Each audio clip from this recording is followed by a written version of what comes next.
Like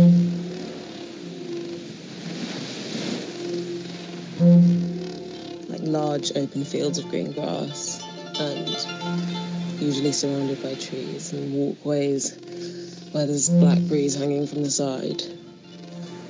Just that sense of being in nature. It gives you freedom, it gives you grounding, it gives you an anchor to what the world is and what Earth is and why we're here. Nature is a place where I find inner peace and solace, and where I can leave my troubles behind. Pebbly beaches or rocky beaches or sandy beaches, and the sea and cliffs. Nature enables me to be, rather than to be a doing or a thinking or anything else. As I reflect in nature, the stillness, it is akin to my essence of who I am, beyond concepts, beyond fear, beyond hope. I suppose when I think of being in those spaces, it does feel very homey to me. It's just kind of like a place where you sort of just feel at peace and like without distraction. I don't know, it's just something to like marvel at. Nature feels like I'm being held in something much bigger than myself. I just think it helps you ask a lot of bigger questions that in our busy daily lives in urban areas you just don't get a chance to think about and you don't get a chance to see. I'm Louisa, and I'm of English and Ghanaian heritage, and have lived in the countryside for most of my life. I've been researching the black and brown British rural experience for nearly 2 decades, telling my own and others' stories. Welcome to the Where Are We Really From podcast.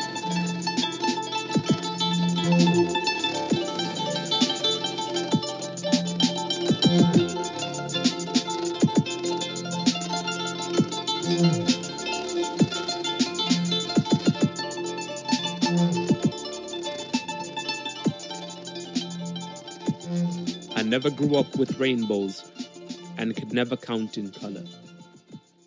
I couldn't read light. The city blurred the borders between hills. Hidden flocks painting brushstrokes into trees turned me towards a blessing. A freshly baked promise hanging from branches. The experience of people of colour living in rural Britain for centuries is poorly documented. Yet we came as enslaved servants from crop plantations in the former colonies, as soldiers, sailors, teachers, students and more. And it's widely acknowledged that the transatlantic slave trade was kick-started in Devon, and there are numerous links between the British countryside and Africa, the Americas and Asia. Our forebears built British rural infrastructures, both directly and indirectly. Black and brown populations in rural areas have grown rapidly over the past 20 years, as people from diverse ethnic backgrounds have moved to the countryside to work and study. There may not be as many black and Asian people in rural Britain as there are in inner cities, but these untold, unique stories are part of the national story, and they can add to our understanding of race. One reason why many people of all ethnic backgrounds move to the countryside is the natural beauty. The West Country, where I spent a lot of time and lived for most of my life, has got beautiful sea and landscapes, and there are lots of wide open spaces, forests and rivers, and you can see the stars at night. I'm black, and my kids are black, and so therefore, I need to make sure that my kids are safe. But in the UK, there is often a structural racism around who is allowed to enjoy these spaces. I just feel like, imagine there was a gang of, racist people in the woods, just walking in the forest or in the woods somewhere, and they come across, a black woman and a white man. You just don't know what their reaction would be. It could be, they might not be racist, and yet again, they might be. I just think it's something that's always ingrained in me as a black person. Perhaps this is because people imagine the black British experience as being purely urban, but we have multiple identities and live in many parts of the UK.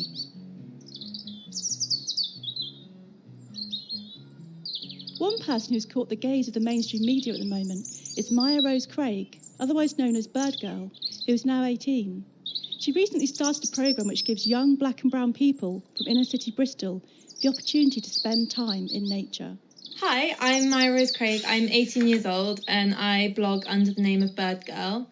and I do a lot of activism to do with the environment and diversity and the nature sector. And I've been doing this sort of campaign work for 4 or 5 years now. Well, I count myself as very lucky because I've been going out into nature since I was a baby. My parents are very into like nature and bird watching and that kind of thing.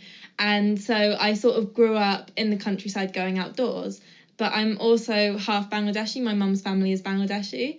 And as I grew up, I sort of started to realise that there weren't any people that looked like me coming out into nature and coming out into the countryside. I guess as someone who had had that opportunity growing up, I found it really upsetting that other kids weren't getting the same opportunities. So I started running nature camps that were bringing like minority ethnic kids from Bristol, which is where I live, out into the countryside for a weekend, just camping and doing nature activities and having a nice time. And I suppose just giving them that opportunity to connect with nature. Those were really successful. The kids had a really good time, and we've run 9 of them now.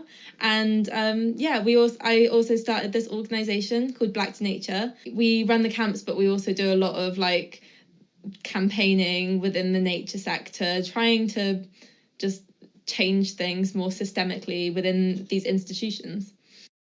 I think there's so many different reasons why it's so important that we're at least trying to give these kids these opportunities. And there's a real range of things as well. Like at a very basic level, I think it's not good for human beings to be so disconnected from nature in a way that a lot of people who live in urban spaces are, and reconnecting to nature in this way can be so good for your like mental and physical health. And so I feel like in that aspect it's really important. But also for the sake of like the planet and for the sake of nature, because we're in the middle of various environmental crises at the moment. And I feel like a lot of people from these communities, like I know my own Bangladeshi family, just don't really have a proper understanding of a lot of the things that are going on. And I really felt that if I gave people this opportunity to engage with the environment, they'd know it and they'd love it and they'd be trying to fight for it.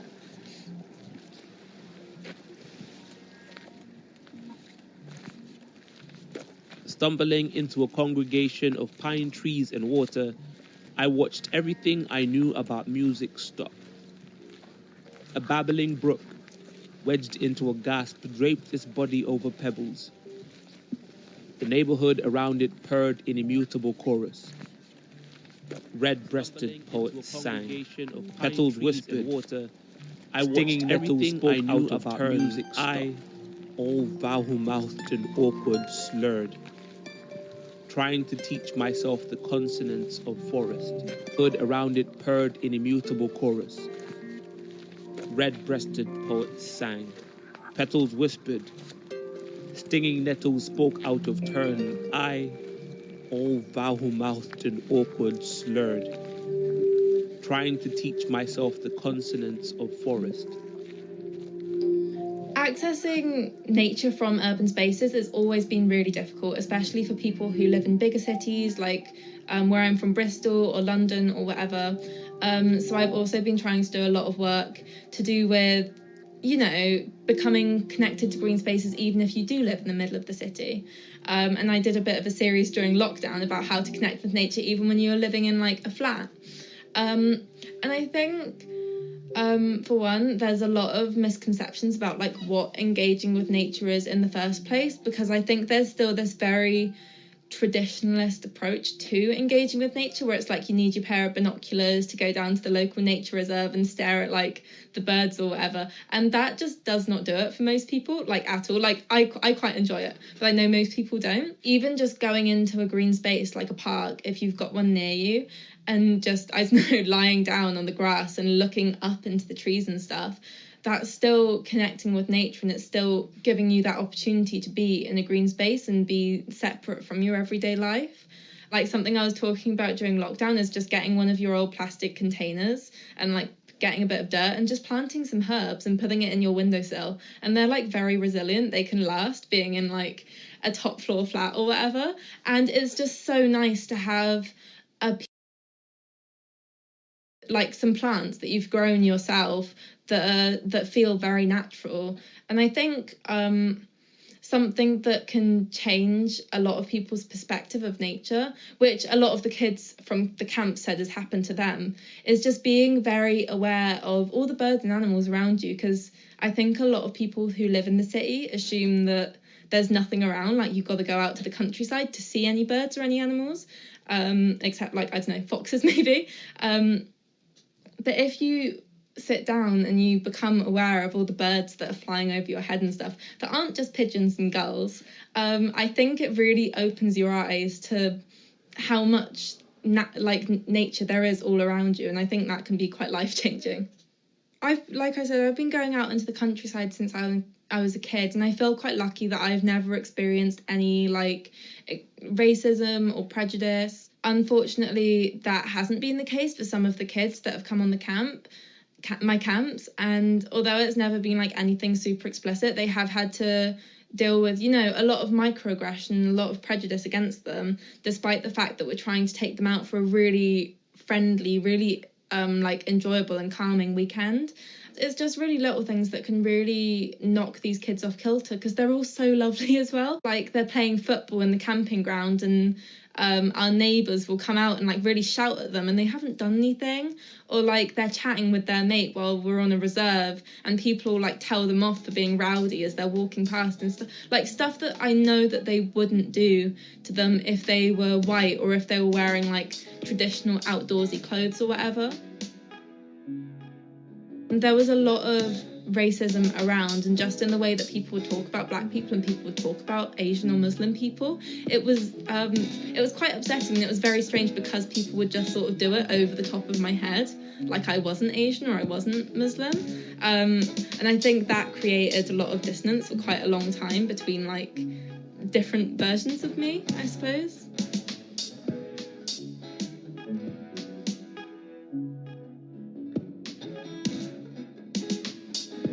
I've never been patient enough to do mindfulness or anything, so birdwatching's sort of my equivalent of that, where it's just going out and it's a separation from daily life where I don't have to think about like whatever's stressing me out in that moment, and just looking at the birds, and it's just amazing, personally.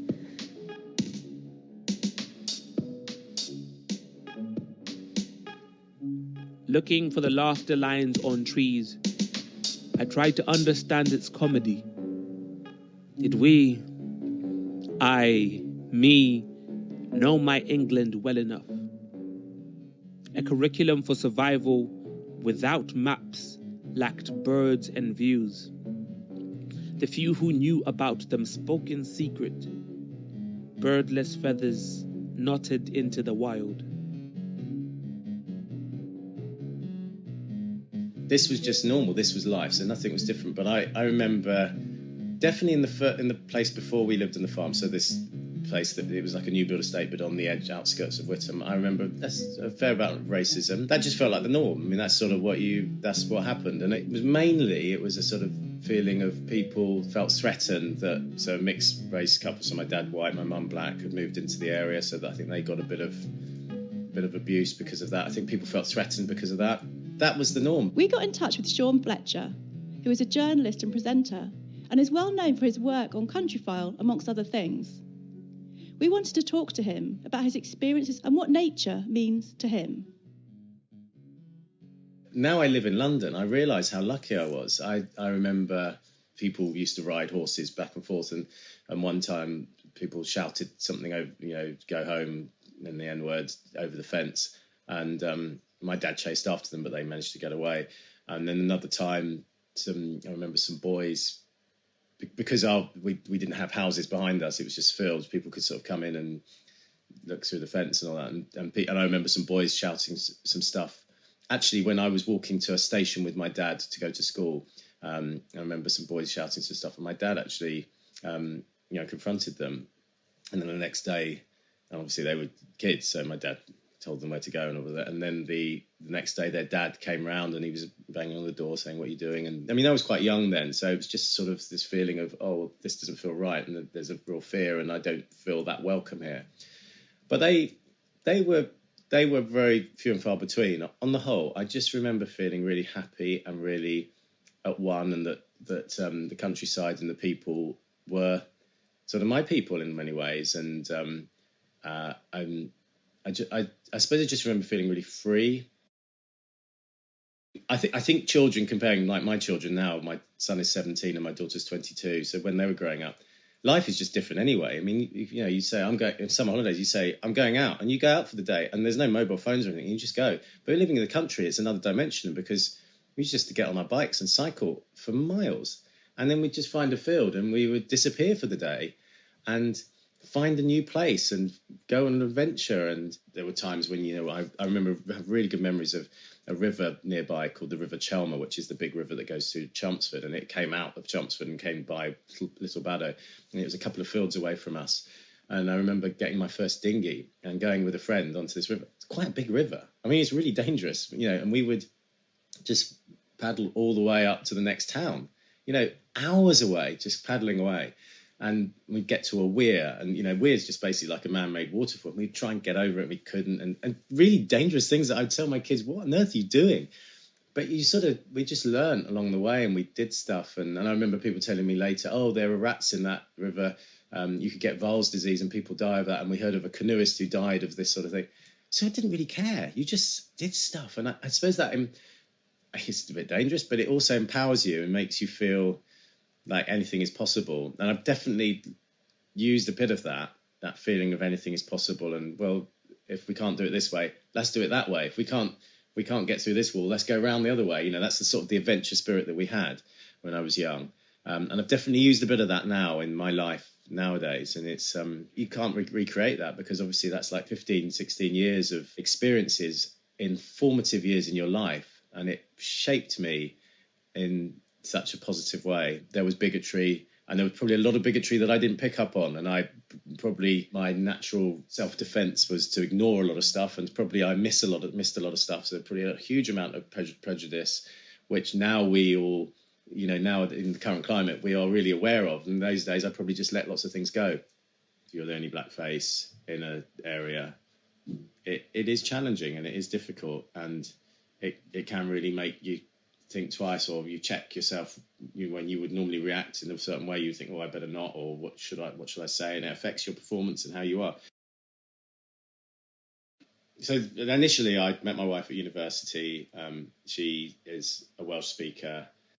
So Welsh was a really important part of their upbringing and their culture and their life. I thought it was just really important to learn the language, and I thought it was really important to really immerse myself in the culture. Because I think it's very easy in Britain to just think, Welsh, that's just another part of England or whatever, or another part of Britain. It's not really that important. But actually, it is a different culture, and it is a very different language, obviously. But and it is a different way of life in many ways. I don't know.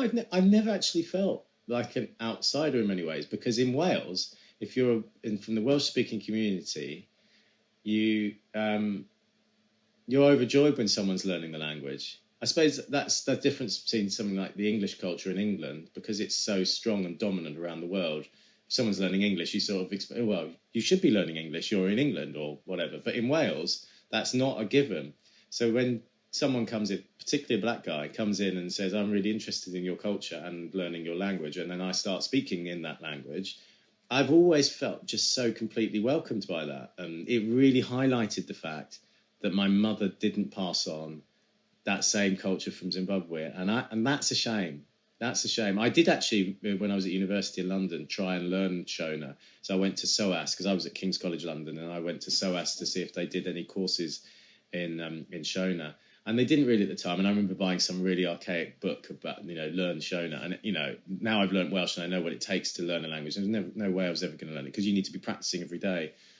So what learning Welsh and learning about the Welsh culture has highlighted to me is that I haven't had the African side passed down, and that's a shame. I mean, I've had lots of people in my life say, "Oh, you're the first black person I've ever met or I've ever spoken to or whatever," and it used to sort of make me think, "Oh gosh, that's a big responsibility." But I also sort of feel proud that actually they are meeting a black person, and I'm doing that, and I'm the one talking to them.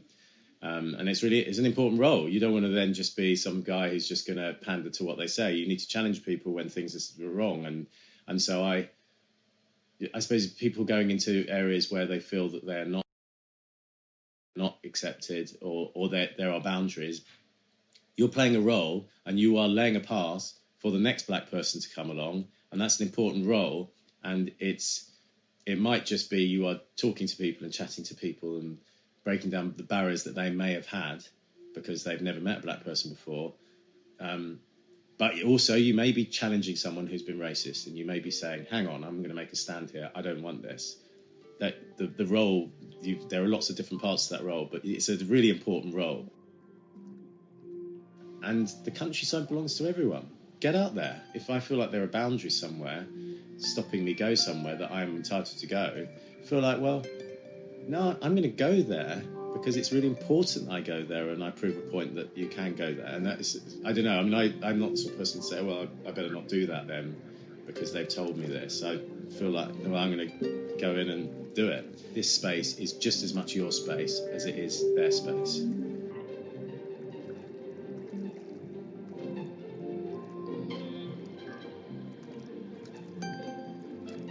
I witnessed the other side of the fence by accident. By accident, I found paradise as swollen as Eden. I'd gamble a city for birdsong. All the money in the world couldn't tame this orchestra. By way of lost footing, I found what I was missing. And only a stone's throw from my brick castle, fierce acres that swaddle sirens and dims them down to static Eden, taught me how to breathe again.